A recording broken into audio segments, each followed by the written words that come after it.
সাগর পাড়ে গেলে অনুভূতিটা অন্যরকমই হয়ে যায়। মনের অজান্তেই কিন্তু ভালো লাগা শুরু হয়ে যায়। আর এরকম সারপ্রাইজ পেয়ে তো আমি অনেক খুশি। কারণ আমার বিয়ের পরে কখনো এরকমভাবে আমি সারপ্রাইজ পাই নাই। যাই হোক, hello everyone, another my new blog. আসসালামু আলাইকুম, আমি তাজমিন জিমু।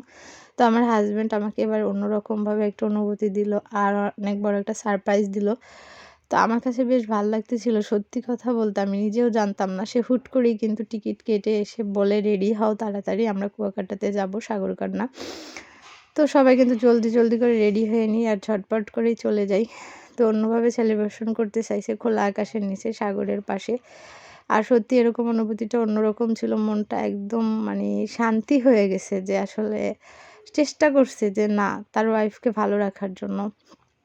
তো সবাই বলবেন মাশাআল্লাহ আর বলবেন যেন আল্লাহ যেন আমাদের এরকম সুখে দুঃখে সবসময় একে অপরের পাশে রাখে। আমরা যেন সারা জীবন একে অপরের জীবনে এরকম থাকতে পারি। কোনো কালো নজর বা কালো খারাপ নজর আমাদের না লাগুক। সবাই মাশাআল্লাহ বলবেন।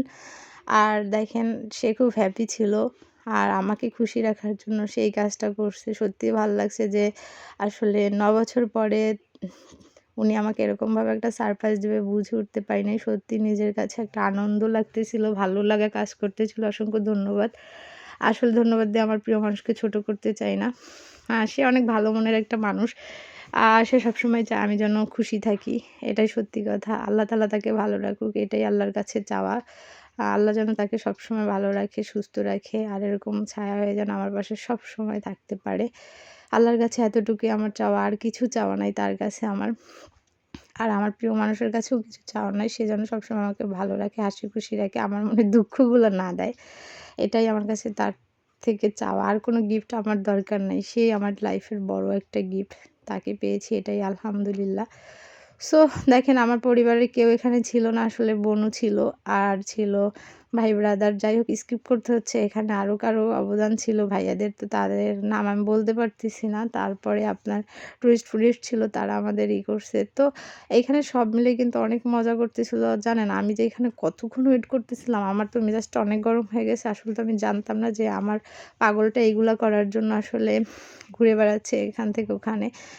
কোথায় কোনটা পাওয়া যায় সেটা কেনার জন্য। তো সবগুলো কিনে রেডি করে কিন্তু আমার পাগলটা চলে আসে। আমাকে সারপ্রাইজ দিল। আমি তো খুব আনন্দ মানে পেয়েছি যে ভালো লাগতেছিল যে নাহ, আমাকে খুশি রাখার জন্য আমার মানে ওয়েট করাটাও কিন্তু তখন হার মেনে গেছে তার এইসব কারণে। তো যাই হোক, আপনাকে অসংখ্য ধন্যবাদ আমার প্রিয় মানুষকে যে আপনি আমার এরকম একটা সারপ্রাইজ দিয়েছেন। আর সবচেয়ে বড় কথা হচ্ছে কি জানেন? ভালো থাকতে হলে দুজনকে দুজনার বুঝতে হয়।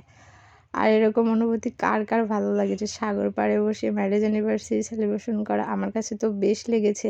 আপনাদের কাছে কেমন লেগেছে অবশ্যই কমেন্ট বক্সে জানাবেন। আর নতুন কোনো ভিডিওতে আবার দেখা হচ্ছে।